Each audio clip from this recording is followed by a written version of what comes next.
Vamos ler inicialmente verso 1 e verso 2. O texto diz: Quando o cordeiro quebrou o primeiro dos 7 selos e ouvi um dos 4 seres viventes dizendo, como se fosse um som de trovão: Venha. Vi então, e eis um cavalo branco, o seu cavaleiro tinha um arco e foi-lhe dado uma coroa, e ele saiu vencendo e para vencer. Vamos lembrar um pouco que nós estamos agora na segunda sessão do livro de Apocalipse, a sessão que trata do capítulo 4 ao capítulo 7, né? Aquela primeira parte, no capítulo 1, a parte da introdução, quando o Senhor se revela ao apóstolo João. E temos as 7 cartas do Apocalipse, capítulo 2 e capítulo 3. No capítulo 4 se inicia uma nova estrutura, porque fica muito claro, a partir do capítulo 4, que toda essa sessão do capítulo 4 ao 7, ele vai falar sobre o período desde a morte e ressurreição de Cristo até a sua segunda vinda. Nós vamos ver isso, que ele contempla o todo da história bíblica, da história da redenção, a partir da morte de Cristo, né? Logicamente, a partir da morte de Cristo. Capítulo 4, nós temos a visão do trono do Senhor, e o capítulo 5, o livro e o cordeiro, né? O momento em que se descreve ali a cena da coroação, né? Cristo subindo aos céus na ascensão e ele sendo coroado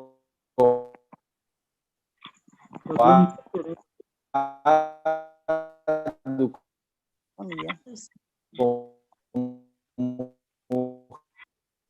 Rei, Redentor, porque Cristo, depois de homem descer, e depois ele morre, e ele sobe agora, e ele, como Deus homem, ele agora está estabelecido como Rei para subjugar todos. Subjugar no sentido de alcançar redentivamente aqueles a quem ele vai salvar de todas as nações, e subjugar punindo os seus inimigos, aqueles que se opõem a ele. Então, o capítulo 6, ele descreve, depois dessa coroação, quais são os atos dele. Lembra que o capítulo 5 é aquele que vai abrir o livro, né? Quem é digno de abrir o livro? Ele é digno de abrir o livro, ele vai abrir o livro, e ele para abrir o livro, significa que ele vai tirar os selos, e à medida que ele vai tirando os selos, ele vai anunciando os seus decretos e aquilo que ele vai derramar, né? Trata sobre juízos do Senhor, né? Ali é que ele vai se derramar. Esses juízos, eles servem para a igreja, para purificar a sua igreja. Essa é uma das ênfases ali do capítulo 2 e capítulo 3 de Apocalipse, né? Quando fala das cartas, que Deus ele quer se encontrar com a igreja de modo puro, e para os ímpios serve para punir aqueles que são inimigos do Senhor, né? O Senhor ele tem esse duplo propósito quando ele derrama os juízos na história da humanidade, né? Então, o capítulo 6, a gente vai ver uma divisão do capítulo aqui no verso 1 ao 8, são 4 selos. O capítulo 6 trata de 6 selos, mas 4 selos eles estão bem associados, eles estão próximos uns dos outros, porque eles tratam sobre esses juízos, né? Os juízos de Deus na história. O 5º selo trata sobre o verso 9 ao verso 11, o clamor dos crentes, em particular os crentes que morreram. Eles estão clamando ao Senhor, né, para que Deus derrame justiça, para que vingue os seus inimigos, aqueles que fizeram maldade, né, que tiraram a vida daqueles que servem ao Senhor. E o 6º selo, o verso 12 ao 17, é exatamente a resposta a essa oração. E vai ficar muito claro que o verso 12 ao 17, ele trata sobre o momento final da segunda vinda do Senhor, do derramar da ira final. Então, perceba, o capítulo 4 é o momento em que o Senhor, ele fala da morte e ressurreição, ele sobe aos céus, né? Capítulo 4, 5, e o final do capítulo 6, ele vai falar sobre a segunda vinda. O capítulo 7 vai apresentar, né, o que segue após isso, né, o estado da igreja glorificada. Então, o livro do Apocalipse ele vai nessa dinâmica de apresentar um panorama do início ao fim da história, dali, basicamente, ora ele vai para o nascimento de Cristo até a segunda vinda, ou ora ele vai da morte de Cristo até a segunda vinda. Mas a cada momento em que nós vamos para uma nova sessão, né, vamos ter uma nova sessão, capítulo 8 ao 11, alguns detalhes são mais explicados e nós podemos compreender mais detalhes dessa estrutura geral que é exposta no livro do Apocalipse, né? Mas o capítulo 6 é um capítulo que nos deixa de modo a entender muito claro, né, esse conceito de que Apocalipse deve ser lido nessa estrutura de falar do início ao fim em um bloco e depois ele repete. Então, cronologicamente falando, o capítulo 8 ele não acontece, né, depois do capítulo 7. O capítulo 8 ele volta para a cena, a estrutura do capítulo 4 ao 7, aí ele vai novamente do capítulo 8 ao 11, né, e ele vai sempre nesses ciclos sendo repetido, e ele vai aprofundando o conceito, e assim nós vamos entendendo sobre o todo da revelação, né? Então, são 4 selos, verso 1 ao verso 8, que trata sobre juízos de Deus na história, né? Aquilo que muitas vezes possamos achar meio que enigmático, né? Uma visão aqui de cavalos, né? Cavalo branco, e depois nós vamos ver outras cores, né? Vermelho, preto, algo como esverdeado. Nós vamos ver cores diferentes e pode parecer complicado ou enigmático, difícil de entender, mas primeiro nós vamos ver que esse relato ele tem uma relação com alguns relatos do próprio Antigo Testamento. O Antigo Testamento já tem essa linguagem, né, que nos esclarece alguns conceitos, né? Mas o ponto aqui é que o primeiro cavalo, o cavalo branco, ele nos conecta com a cena do capítulo 5 e nos conecta com os 3 selos seguintes. Ele é como o que é que essa cena tem a ver com o capítulo 5 é que Cristo ele foi coroado, e o que segue a sua coroação é que ele vai derramar os seus juízos na história da humanidade, né? A cena do capítulo 5 é ele no trono. Tudo aqui aponta para essa ligação, né? Porque diz que um dos 4 seres viventes, dizendo como se fosse o som de trovão. O contexto é o trono, ele está no trono, e ele sai com uma coroa para vencer. Ele sai enviado daquele que é o que domina, aquele que foi coroado. Ele é enviado da parte de Cristo para vencer. Ele saiu vencendo e para vencer com a coroa que representa essa ideia. Ele é um representante do rei, derramar as implicações da sua vitória. Mas aí, se você atentar, no verso 2, diz que esse cavaleiro ele vai com um arco nas suas mãos. Se a estrutura de vitória, de coroação, nos remete ao capítulo 5, o instrumento de guerra, ele nos fala daquilo que está descrito do verso 3 ao verso 8, que é o derramar da ira de Deus. Ele foi coroado, os homens o condenaram como criminoso, o repudiaram e o julgaram, mas ele é assunto aos céus, ele é coroado pelo Senhor, e agora ele, como uma implicação da sua vitória, ele vai derramar os juízos sobre a história da humanidade, né? Os juízos são derramados na história, né? O segundo cavalo, verso 3 ao verso 4, diz, o segundo selo, melhor dizendo, verso 3, quando o cordeiro quebrou o segundo selo, quando o cordeiro quebrou, vi o segundo ser vivente dizendo, venha, e saiu outro cavalo que era vermelho, e o seu cavaleiro foi dado poder para tirar a paz da terra e fazer com que os homens matassem uns aos outros. Também lhe foi dada uma grande espada. Agora, Cristo no trono, ele decreta guerras como juízo sobre a humanidade. Homens ímpios vão se levantar para fazer guerra uns com os outros. Eles pela maldade do coração deles, pelo pecado deles, eles vão se levantar para fazer guerra uns com os outros. A grande espada. Deus é quem determina que seja tirado a paz para que os homens matem uns aos outros. Aqui nós temos as guerras, as mortes na história por causa da maldade dos homens. Deus, ele faz da maldade dos homens com que isso seja um instrumento de ira para os próprios homens. Deus faz uso do ímpio para punir a própria humanidade. Um conceito aqui importante ao entendermos isso aqui veja, o selo ele não fala sobre uma mera previsão. Não é que Deus está dizendo isso vai acontecer. Deus está decretando, ele está determinando isso como um juízo, como a implicação de ele ser coroado, e ao decretar, isso pode ser previsto. A previsão é consequência do seu decreto.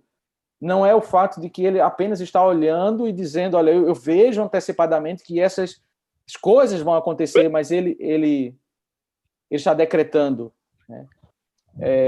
Adeilson, alguma pergunta? Pastor, está me ouvindo? Estou ouvindo. Então, só retomando, o capítulo 4 seriam cenas logo após a assunção de Cristo, né? E o capítulo 5 e 6 diante, já seriam cenas que antecedem a segunda vinda.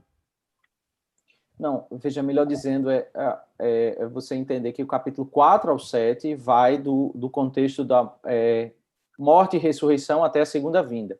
Perceba que o capítulo 4, ele não trata muito de cronologia de eventos, ele trata da visão do trono de Deus, a visão da glória, e ali a visão de que há um livro, e a questão é quem é digno de abrir o livro. A visão e depois se diz que ele é digno de abrir o livro, de receber honra e glória.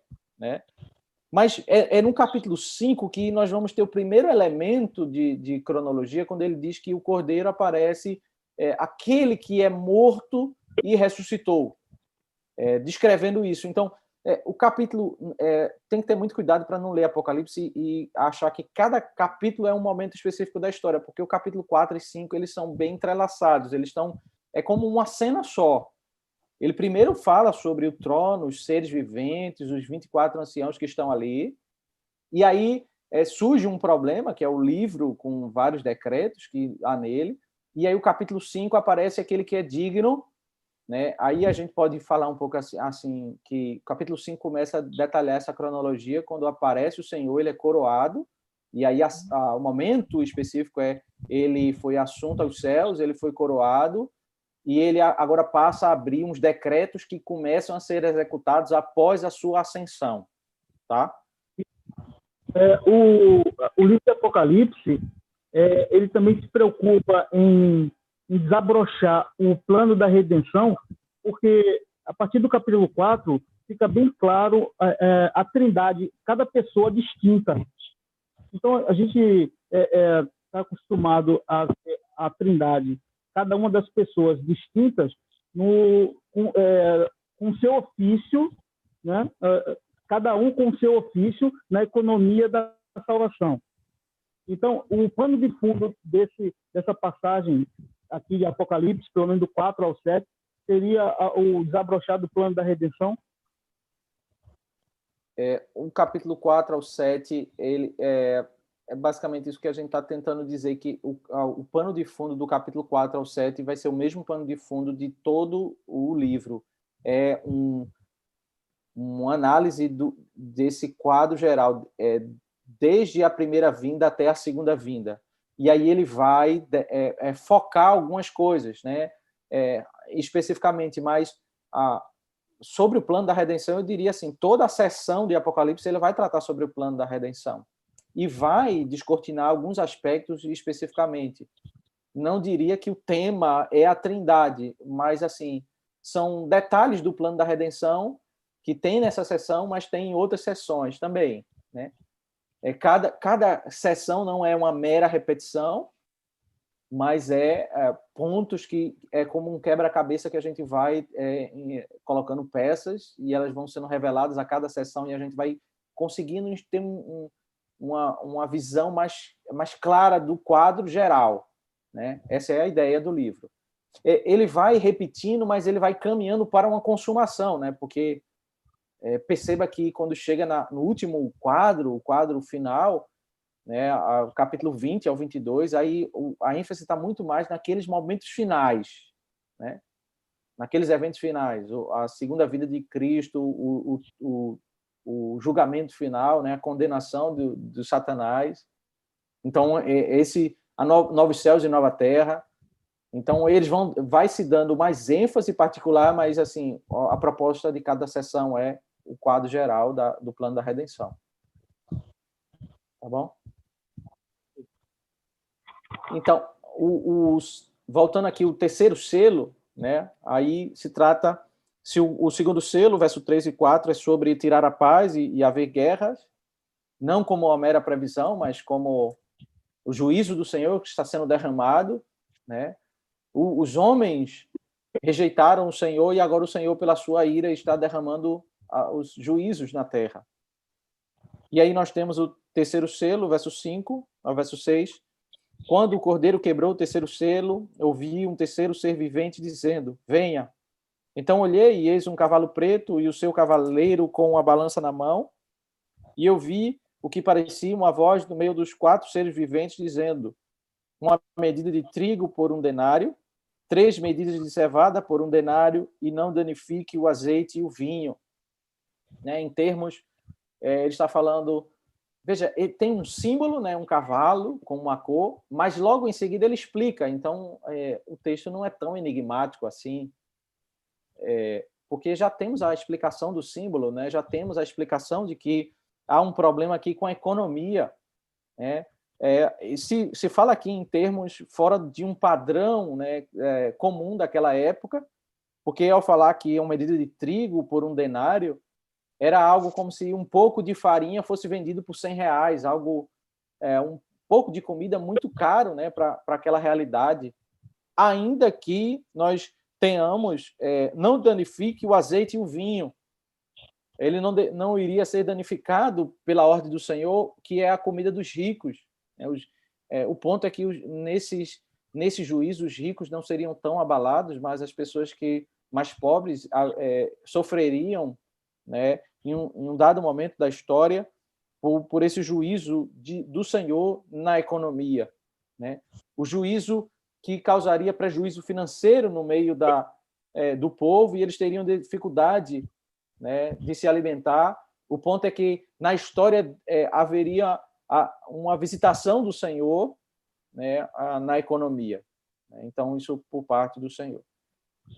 Nós estamos no terceiro selo, mas um conceito muito importante para nós entendermos aqui é entendermos essa estrutura de Apocalipse, que ele está fazendo do capítulo 4 ao 7 uma estrutura entre primeira vinda e segunda vinda. E que os selos eles estão dentro desse cenário, logo após a ascensão e coroação, ele derrama os selos, e o sexto selo já é o dia da ira do Senhor, a grande ira. Então, não é correto nós começarmos a analisar aqui, nós tentarmos encontrar um paralelo de cada texto desse com um evento específico da história. Porque o Senhor ele está tratando de toda a história entre primeira e segunda vinda. Então, essas coisas elas são visitações de ira do Senhor ao longo da história, que podem acontecer em vários momentos da história, mas o ponto é nós entendermos que as guerras, os conflitos que ocorrem na história, eles fazem parte do decreto do Senhor. Os problemas da economia, as visitações da ira do Senhor, nesse sentido, as dificuldades fazem parte do juízo de Deus sendo derramado nesse sentido também. E o quarto selo, fechando essa estrutura, né, de 4 selos de juízo, nos diz: quando o cordeiro quebrou o quarto selo, ouvi a voz do quarto ser vivente, dizendo, venha. Vi então, e eis um cavalo amarelo, O seu cavaleiro se chamava Morte e o inferno o estava seguindo. E eis-lhe foi dada autoridade sobre a quarta parte da terra para matar a espada, pela fome, com a mortandade e por meio dos animais selvagens da terra. O quarto cavalo, na minha tradução, está amarelo. Não sei qual a sua tradução, mas literalmente no texto grego é um cavalo cor de cloro, né? É um cavalo de clorofila, na realidade é algo esverdeado. A ideia é que a cor dele é como de uma pessoa morta, a cor de uma pessoa morta, né? Porque ele se chama Morte, né? A ideia é que o inferno estava seguindo. É que Deus vai fazer uso da instrumentalidade, né, de Satanás para trazer esse juízo na terra. E o aspecto em que quarta parte da terra vai ser destruída é que é bem próprio desse ensino dos selos, é que os selos eles não são um juízo definitivo, eles são os juízos de Deus ao longo da história. Por isso a quarta parte é morta, é uma parte visitada pela ira do Senhor, né? Alguns elementos fazem parte dos selos anteriores e por isso os comentaristas dizem que o quarto selo é como se fosse um resumo dos juízos que Deus derrama nos outros selos, ainda que há uma ênfase maior sobre a questão da morte, mas os outros falam também sobre esse elemento, né? O segundo selo fala sobre perder a paz e haver guerra, e aqui fala o elemento também da espada. Então, o quarto selo fala sobre essa ira de Deus trazendo morte com elementos dos selos anteriores. Mas o que é que o quarto selo ele nos ensina? É que quando nós nos deparamos com esses momentos na história em que Deus visita a humanidade com sua ira, nós temos como um prenúncio, um pequeno vislumbre daquilo que vai acontecer no derramar da ira final, né? Um pequeno vislumbre daquilo que está por vir, que é o derramar de Deus para a humanidade, a grande visitação de ira que está por vir. O Senhor, ele ilustra isso por meio de pequenos vislumbres dessas visitações de guerras, de fomes, de pestes, especialmente como o cenário que nós estamos vivendo nos dias de hoje, né? Pastor, sim, pode falar. Essa morte aqui, ela é morte espiritual ou uma morte física mesmo? Ou seja, pode ser que os eleitos também estejam incluídos aqui nessas mortes? Sim, pode ser que estejam incluídos, porque é morte física. Essa morte, o primeiro ao quarto selo, ele trata sobre juízos de Deus na história da humanidade. Então, no meio das guerras, nós vamos ter crentes e não crentes morrendo, no meio das pestes, nas doenças, né, nas pandemias, alguns vão morrer. Então, o derramar de Deus ao longo da história, o derramar da sua ira, né? Esse texto ele tem um diálogo com Ezequiel, capítulo 14, que fala, dentro dessa ideia que nós estamos falando, que Apocalipse tem muita coisa que não é totalmente nova, né? E o povo, ao ler esse texto, eles entendiam essa linguagem, porque Ezequiel 14 fala sobre juízos, e ele fala sobre 4 juízos: a espada, a fome, bestas feras e peste. Ele usa os mesmos termos que temos nos 4 selos. O texto ele fala sobre a ira de Deus sendo enviada aos homens por causa da idolatria. E Apocalipse ele usa essa mesma estrutura de Ezequiel 14 para falar sobre a visitação, aquilo que Deus fez com Israel ali em Jerusalém, porque eles estavam pecando.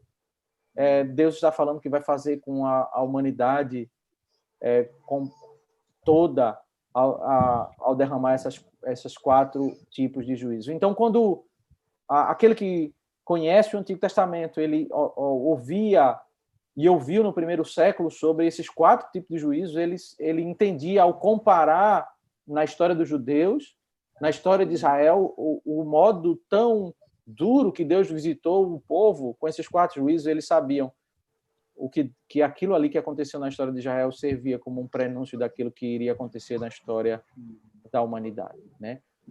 Zacarias, capítulo 6, nós temos um capítulo que fala sobre 4 cavalos e temos as mesmas cores de Apocalipse capítulo 6. E esses 4 cavalos, eles são enviados para derramar juízo aos ímpios, aqueles que oprimem o povo de Deus. O que Zacarias 6, ele nos ajuda a entender Apocalipse 6, é esse elemento de que Deus ele derrama um juízo sobre toda a terra. Não é um juízo apenas a uma cidade, a um país, mas esse juízo dos selos são as guerras, as pandemias, esse derramar da ira na história, em todas as nações, Deus mostrando a sua ira, o seu desagrado. O que nós temos aqui em Apocalipse capítulo 6, do verso 1 ao 8, particularmente, é Mateus capítulo 24, verso 3 ao 14, ali quando Cristo diz que haveria guerras, fome, perseguição. Haveriam pestes, haveriam sofrimento na história da humanidade, porque a ira de Deus seria derramada. Veja, não é uma mera previsão, mas é o Senhor dizendo que iria derramar isso. É uma descrição do juízo de Deus decorrente da ascensão de Cristo. Então, esses selos, eles não são apenas uma vez, mas eles ocorrem simultaneamente durante toda a história.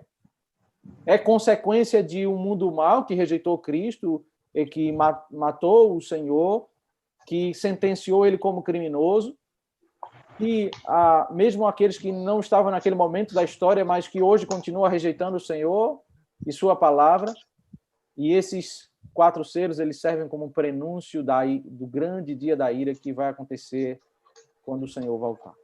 Né? Então, nós chegamos aqui à segunda parte do texto, é o 5º selo. Ele dialoga muito com esses 4 selos, porque ele ocorre simultaneamente, os 4 selos, e retrata não agora os juízos, mas a igreja nos céus. O verso 9 ao verso 11. A igreja clamando ao Senhor para que o Senhor derrame juízo sobre os ímpios que fizeram maldade para com eles e tiraram a vida deles. O clamor dos mártires. Quando o cordeiro quebrou o 5º selo, vi debaixo do altar as almas daqueles que tinham sido mortos por causa da palavra de Deus e por causa do testemunho que deram. Clamaram com voz forte, dizendo: até quando, ó soberano Senhor, santo e verdadeiro, não julgas, nem vingas o nosso sangue dos que habitam sobre a terra? Então a cada um deles foi dada uma veste branca, e lhes foi pedido que repousasse ainda por um pouco tempo, até que também se completasse o número dos seus conservos e seus irmãos que iam ser mortos, como eles tinham sido. Aqui temos alguns elementos muito importantes, né, no verso 9 e verso 11. Primeiro é que, ao falar sobre os martirizados, né, aqueles que morreram, foram assassinados, né, assim como esse mundo mau condenou, né, o Senhor condenou também e condena os seus seguidores, o seu povo. Né? Eles estão diante do Senhor e o Senhor trata eles como pessoas que não deveriam ser condenadas como criminosos por aquele motivo pelo qual eles foram assassinados. Né? E para descrever isso, eles vão receber as vestes brancas. Né? É um sinal desse elemento de que eles não são criminosos, porque esses homens foram assassinados, tratados como criminosos. Mas diz que são as almas que estão debaixo do altar, que morreram por causa da palavra de Deus e por causa do testemunho. Ou seja, eles não ressuscitaram ainda. Ele está descrevendo os crentes que morreram entre primeira e segunda vinda, que estão nos céus, estão clamando ao Senhor e pedindo a consumação de todas as coisas, pedindo o derramado juízo. Eles ainda não receberam os corpos. As almas estão diante do Senhor e eles clamam: até quando, ó soberano Senhor? A primeira coisa que a gente vê sobre esse clamor é que há uma ideia popular, né, que quando as pessoas morrem, elas ficam inconscientes. Já ouviu isso? Descanso da alma, né? Descanso da alma, mas eu me refiro também, isso é uma ideia falsa, que as pessoas entendem que as pessoas estão dormindo, Mas eu me refiro mais à ideia de que alguns dizem assim, que quando a pessoa morre e ela vai para a presença de Deus, ela não lembra das coisas passadas. Ela sim, fica... sim. Uhum. Ela não tem consciência das coisas do passado. Vocês já ouviram sobre isso? Já. Lucas fala o contrário, né? Isso. É um dos textos que fala o contrário. E Apocalipse 6 aqui é um outro texto, porque o verso 10 diz o seguinte, que as almas estão diante do Senhor e eles estão clamando por justiça. Eles estão dizendo, Senhor, faz justiça, porque aqueles homens da terra que nos mataram, eles têm plena consciência do que aconteceu com eles. Eles sabem, eles se lembram da história, eles se lembram da vida aqui na terra. Na realidade, eles estão olhando aqui para a terra e eles estão clamando ao Senhor para que o Senhor visite a terra com justiça. Eles estão plenamente conscientes do que aconteceu com eles. Então, o quesito tempo do que está acontecendo, né, eles estão vislumbrando o que está acontecendo na história da humanidade e, mediante isso, ao ver que ainda não se cumpriu o juízo de Deus, eles estão clamando ao Senhor pelo derramar do juízo. Agora, veja como eles clamam ao Senhor. Isso é muito importante nós entendermos. Eles se dirigem ao Senhor citando os atributos do Senhor. Eles dizem, ó soberano Senhor, santo e verdadeiro, não julgas, até quando, ó soberano Senhor, santo e verdadeiro, não julgas, nem vingas o nosso sangue dos que habitam sobre a terra. É uma linguagem bem comum da linguagem dos salmos, né? Em que o salmista clama ao Senhor para que o Senhor visite com a sua ira. Adeilson, quer falar? E a mãozinha levantada aí. Pode abstrair outras lições aqui dessa passagem, do tipo, assim como Cristo ele ressuscitou e só foi completo a sua glória quando ele ascendeu ao Pai, né? E Maria o encontra, ele diz, ele não me toca porque ainda não subiu o Pai.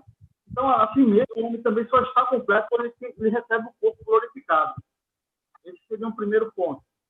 E o segundo, assim, a Igreja Católica, ela tem aquele dogma da intercessão dos santos, né? Da intercessão dos santos, melhor dizendo. Então, aqui está claro que a Igreja triunfante, ela está clamando, porque se ela se a Igreja triunfante tem o seu clamor ouvido, a Igreja militante, nós que estamos aqui, também seremos beneficiados. Então, seriam esses dois pontos que eu queria levantar. É que o homem não está completo, se for glorificado, e que a intercessão dos santos, elas não são ouvidas porque eles não são o mediador. O mediador é Cristo. É exatamente a morte e a separação. O primeiro ponto aí que você destacou, né? A morte e a separação do corpo da alma. Então, a igreja ela está ansiando pela consumação, né? Ainda que eles estão lá na presença de Deus, né? Mas está as almas, eles não estão vivendo ainda a consumação de todas as coisas. Eles ainda não estão no novos céus e nova terra, né? Então, isso está claro no livro do Apocalipse, né? Como em toda a Escritura. Então, não há intercessão dos santos também, né? O ponto, eles estão clamando ao Senhor, né? Eles vão direto ao Senhor, logicamente por intermédio de Cristo, né? Eles vão ao Senhor. Então, nós também vamos ao Senhor. Mas, voltando ao ponto aqui do verso 10, é que eles fazem referência aos atributos de Deus, né? Eles clamam ao Senhor e dizem, ó soberano Senhor, né? Eles entendem que Deus é o Deus controlador da história, o Deus que governa toda a história, e eles recorrem o Senhor, tu és santo e verdadeiro. O atributo de santidade do Senhor é usado quando eles estão clamando por justiça. É como se eles dissessem, tu não tens prazer na injustiça, e por que tu não derramas a justiça? Tu não tens prazer, né, naquilo que é impuro, e por que a tua mão não está sendo derramada para punir os ímpios? E o segundo atributo, quando fala que ele é verdadeiro, né, ele é santo Ele não tem prazer na injustiça. E ele é verdadeiro, e se ele prometeu que vai derramar a sua ira sobre a humanidade, eles estão clamando para que o Senhor cumpra as suas promessas, para que o Senhor derrame, né, o cumprimento daquilo que ele mesmo prometeu. Então, eles se dirigem a Deus como aquele que é o soberano, aquele que é santo e aquele que é verdadeiro, e através desses atributos eles pedem para que o Senhor derrame a sua justiça. Então, o derramar da justiça está atrelado ao próprio caráter de Deus, a quem ele é. Ele derrama a justiça porque ele é rei, ele é soberano, porque ele é santo e porque ele é verdadeiro. Ele prometeu e ele vai cumprir. E eles estão clamando por isso, pelo cumprimento da santa palavra de Deus. Mas eles recebem a resposta de que não é o momento ainda, eles devem esperar. Então, eles vão ver, veja o cenário, né, sendo esclarecido. Eles estão na presença de Deus, na linguagem debaixo do altar, e eles estão vendo no desenrolar da história, né, juízos sendo derramados, pandemias, guerras, mortes. Mas esses são juízos parciais e eles continuam clamando: Senhor, cadê a consumação do teu juízo? Eles não estão satisfeitos com os juízos parciais, ainda que a quarta parte da terra morra. Mas eles ainda não estão satisfeitos, porque isso não é o derramar pleno da justiça de Deus. Mas Pastor, Deus diz, sim. Esse clamaram aqui, esse clamor do povo da igreja triunfante, né, como a Deus falou, ele pode ser entendido como oração imprecatória, apelando para os atributos de Deus? Sim, oração imprecatória. Eles estão clamando para que Deus dê... Veja, eles estão 4 selos que falam de juízos. E eles estão pedindo, queremos o derramar final. Queremos a justiça final. Eles estão vendo pandemias, guerras, o derramar da ira, e eles querem a consumação de todas as coisas. Lógico que não apenas o derramar da ira final, mas eles estão olhando para a consumação, é o derramar do juízo e eles serem ressuscitados, eles entrarem na nova terra, eles estão clamando pela consumação de todas as coisas, né? Mas eles estão focando exatamente, o clamor está focando no elemento da justiça, do derramar da ira. É uma oração imprecatória, né? Eles estão orando ao Senhor por isso, né? A resposta do Senhor é que eles têm que esperar um pouco. O símbolo da veste branca é Deus dizendo: vocês não são impuros como o mundo julgou vocês vão ficar aqui, vocês vão esperar. Ou há um decreto do Senhor, pessoas que ainda vão ser mortas na história. Esses irmãos, o número deles precisa se completar, e somente depois disso é que a consumação vai acontecer, né? E aí, veja, a parte final, verso 12 ao verso 17, é a resposta dessa oração. Então, do verso 1 ao verso 11, nós temos o que ocorre ao longo entre primeira e segunda vinda.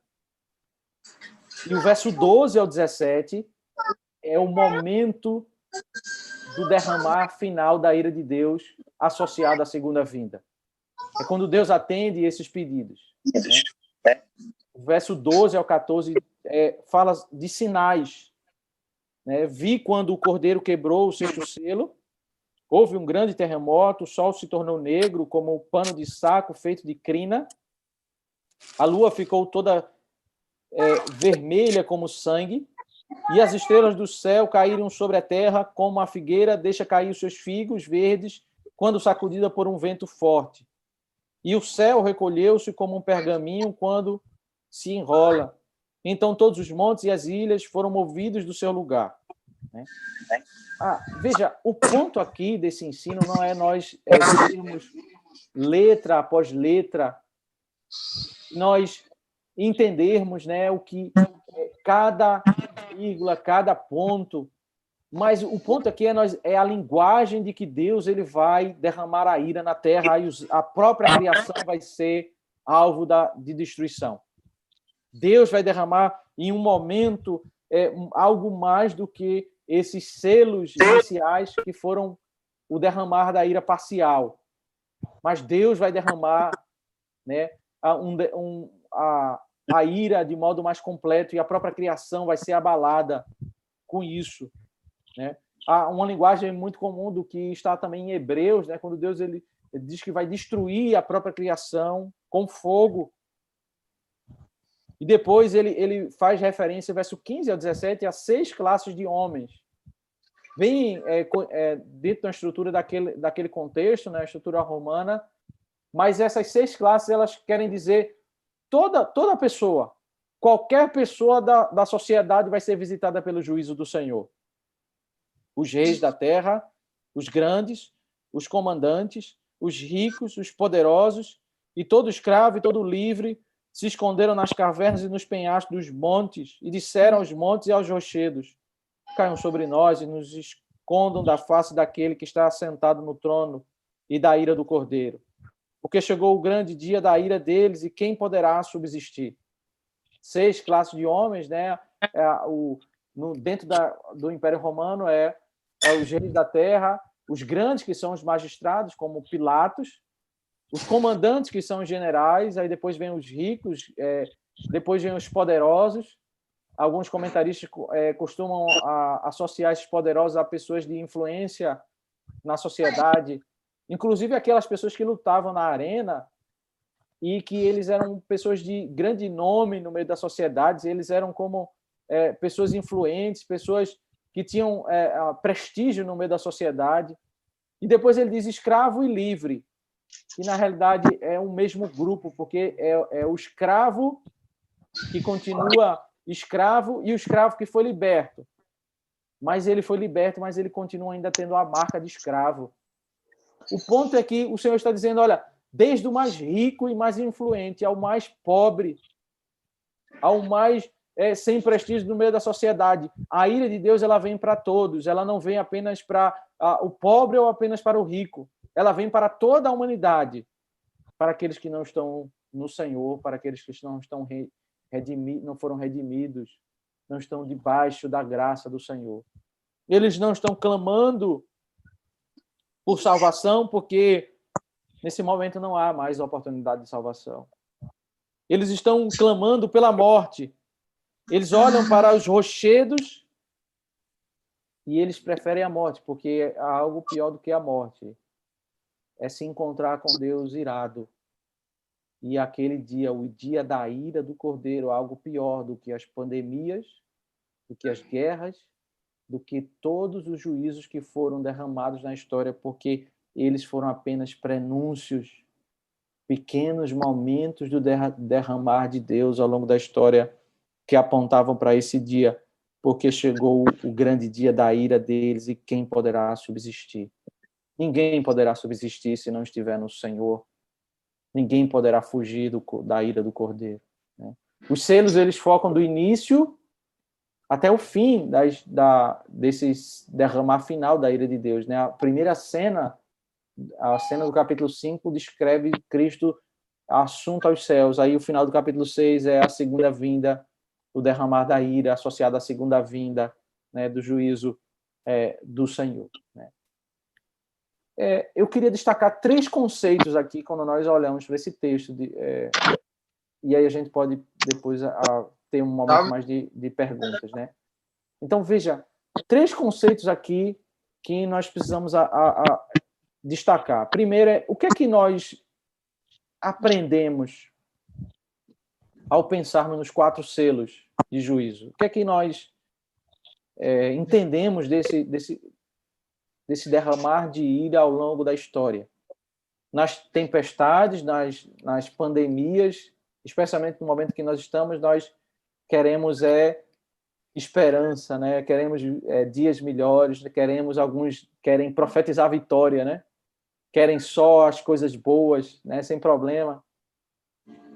No entanto, cada momento particular da história, o ensino é que o principal ensino é que Deus ele está lembrando o mundo de que algo pior está por vir. Esses eventos da visitação de Deus na história, eles estão anunciando que algo pior está por vir. Eles são lembretes de que Deus vai visitar com algo muito pior.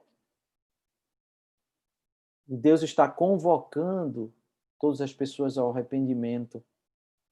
Não é que nós não vamos ter alguns dias em que as pandemias vão passar, certamente, se assim for a graça de Deus, a vontade do Senhor, nós vamos ter dias melhores mais adiante. Mas não nos esqueçamos que o momento da pandemia, o momento desses derramar de ira do Senhor, ele aponta e ele anuncia que algo melhor vai acontecer, algo pior vai acontecer. Esses dias de juízo, eles vêm e vão.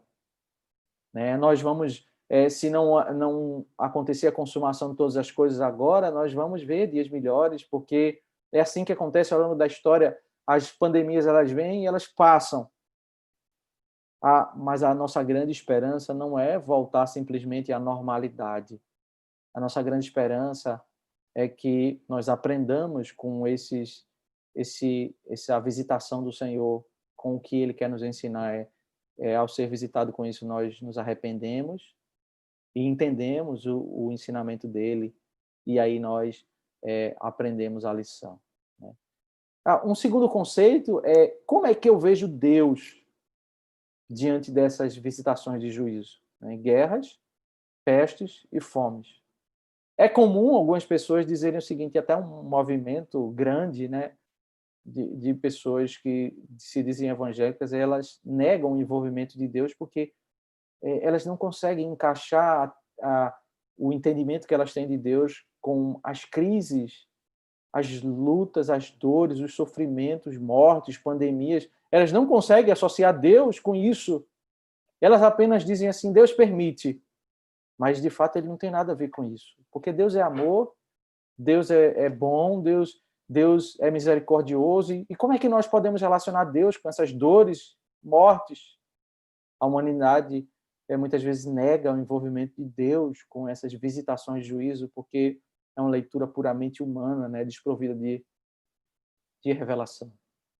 Mas o fato é que esse capítulo ele nos ensina que Deus ele está associado com essas visitações de ira, porque, na realidade, isso é um derramar consequente daquele que é digno de abrir os selos, e como decreto daquele que subiu ao trono, aos céus, ele está derramando a sua ira do trono, porque a humanidade rejeitou e continua rejeitando os seus ensinos, para que os ímpios sejam punidos e a igreja seja purificada, e para que, numa visão mais adiante, nós todos aprendamos, né, que algo pior está por vir.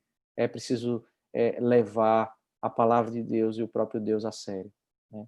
Nesse momento de pestes e pandemias, todos nós somos lembrados de que esse mundo, né, a nossa rotina, ela não vai existir para sempre. Vai ter um momento em que nós vamos comparecer perante o Criador. Nós somos despertados a rever nossas prioridades, a temer o Senhor e colocar o Senhor em primeiro lugar. Como o povo de Deus, né, a terceira questão, como o povo de Deus ele pode encarar o tema do sofrimento. Né? Os crentes, eles também morrem, porque eles estão nesse contexto de pandemias. Aí a pergunta de Sandro, né, se os crentes eles vão morrer. Eles vão morrer porque eles participam no meio das pandemias, das guerras, das lutas. Né? Nós não teremos, né, nessa vida uma plena segurança, não teremos. Né? Os juízos de Deus na história, eles são pequenos vislumbres de que o nosso lugar não é aqui. Nós somos peregrinos. Nós vemos o derramar de Deus parcial. Veja, nós quando passamos por pandemias é algo terrível, mas o ensino diz que isso é algo parcial. As visitações na história não trazem uma plena consumação de juízo. Nós não teremos um mundo mais equilibrado, mais igualitário, mais justo. Não teremos. O mundo é corrupto, o mundo caminha para a destruição. Somente na segunda vinda de Cristo é que vai haver uma justiça plena. Mas os sofrimentos né? E as dores fazem parte da nossa existência aqui até a segunda vinda de Cristo. Somente quando o Senhor voltar é que nós podemos, né, vamos ter mais paz, né, vamos ter uma alegria plena na presença do Senhor, né? Deixe eu liberar o microfone aqui de todos. Estava com o ruído, né, no som aí, eu desativei o microfone apenas para tirar esse ruído.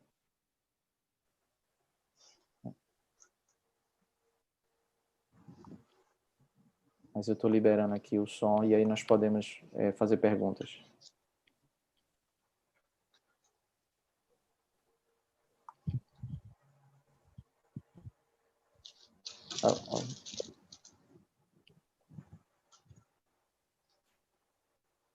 Alguma pergunta, meus irmãos? O fato do juízo ser dividido em selos também revela a graça, mesmo em momento de juízo, né? Porque o Senhor vai manifestando o seu juízo aos poucos. Se fizer um paralelo com Mateus 13, em que os ceifeiros, os anjos, né, dizem assim: Senhor, queres que nós arranquemos o joio em meio ao trigo? Ele fala: não, para que não arranque também o trigo junto. Então, essa manifestação em selos, em partes, seria também graça em meio ao juízo?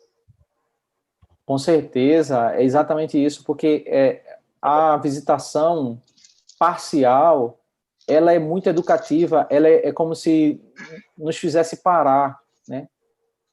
Nos fizesse sair da correria da vida e a gente parar um pouco para pensar o seguinte: olha, um dia o Senhor ele vai voltar, né? Nada mexe mais forte com a sociedade do que sepultar parentes, do que ver noticiário tantas pessoas morrendo, né? Ver momentos na história de crises mais terríveis, né? E a gente olhar para a Escritura e ver que tudo isso foi profetizado, né? Lembra na Segunda Guerra Mundial quantas pessoas morreram, né? Agora nós estamos vendo várias pessoas morrerem, muitos de nós sepultaram parentes, vemos a morte de perto, tivemos que parar a nossa rotina de vida e ver que Deus é aquele que controla a história, porque ele envia um vírus e tudo para. Quando ele quiser, ele para, né, a nossa correria, para ele ensinar um conceito: algo pior está por vir. Deus deve ser priorizado, a nossa prioridade deve ser colocar o Senhor em primeiro lugar. E aí, essas visitações, elas têm esse elemento, né? No meio da dor, a gente vai aprendendo a rever as nossas prioridades, né? Pessoas duras se tornam mais quebrantadas, pessoas que não querem ouvir o evangelho, elas passam a ter mais cautela para ouvir o evangelho, né? Então, as visitações, elas têm esse elemento, né, de ser uma oportunidade de restauração. Sempre que Israel viveu dias de frieza e ele foi visitado, como no cativeiro babilônico, quando eles voltaram muito mais fervorosos, né? Porque eles começaram a rever as prioridades. É verdade que depois de um tempo eles voltaram a se esfriar de novo, a se corromper. Mas a tendência é que os primeiros dias, primeiros anos, pós uma pandemia, após um momento de sofrimento, eles sejam momentos de mais quebrantamento, né? Então tem esse momento, sim, de graça.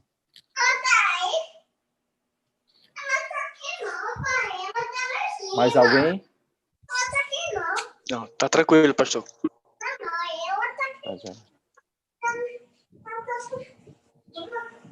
Olha, acho que tem alguém querendo perguntar aí, pastor. Tá ouvindo?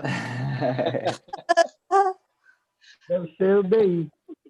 É o DI. Eita, é com DI. Tá bom, meus irmãos. Então vamos orar. Vamos continuar orando por esses pedidos que foram colocados, né? E pedir que o Senhor nos abençoe.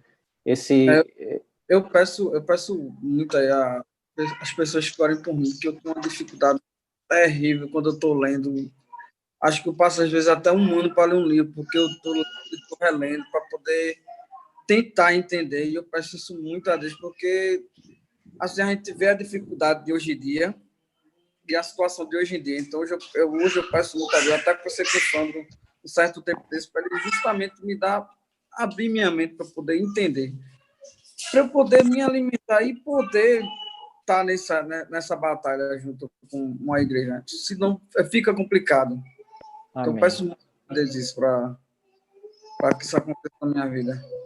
Amém, meu irmão. Amém. E, pastor, lembrando o pedido de Carla, minha prima Carla, Certo. sobre a questão do trabalho dela. Registro aqui o agradecimento à Núbia, as orientações que a Núbia tem dado, e aí ela pediu para estar lembrando aqui no momento, oração por ela e por sua família e o trabalho. Amém. Vamos orar sim. Vamos continuar orando pelas grávidas lá da igreja, né? Irmã Luana e Juliette, que o Senhor proteja elas nesse tempo de gravidez. Né? O diácono Amós e sua esposa, né? Que eles estão bem doentes, que o Senhor esteja restaurando a vida deles, que o Senhor esteja com cada um de nós. Né? Mais alguma colocação? Tá bom, então vamos orar e vamos encerrar, tá bom? Esse estudo vai ficar gravado lá no canal da igreja, e aí depois os irmãos podem novamente meditar nele, tá bom? Vamos orar. Obrigado, Senhor, pela tua boa mão, porque o Senhor nos esclarece, ó Deus, como nós devemos entender essas pandemias, essas visitações da tua ira na história, o que o Senhor quer nos ensinar e como nós devemos reagir diante desse ensino do Senhor, como nós podemos, ó Deus, entender que a história caminha para uma consumação em que certamente, ó Deus, novos céus e nova terra, nós teremos paz plena e alegria plena na tua presença, Senhor. Muda, ó Deus, as nossas vidas, atende, ó Deus, as súplicas que nós entregamos a ti pelas lutas que nós temos enfrentado como teu povo, os irmãos que estão doentes, aos irmãos, ó Deus, que estão passando por dificuldades. Pedimos que o Senhor nos proteja, que o Senhor nos guarde, que o Senhor seja conosco, ó Deus. Nós te oramos isso em nome de Cristo. Amém. Amém. Que o Senhor os abençoe, meus irmãos. Amém. E, se Deus permitir, próxima terça nós retomamos os estudos. Amém? Amém. Deus abençoe.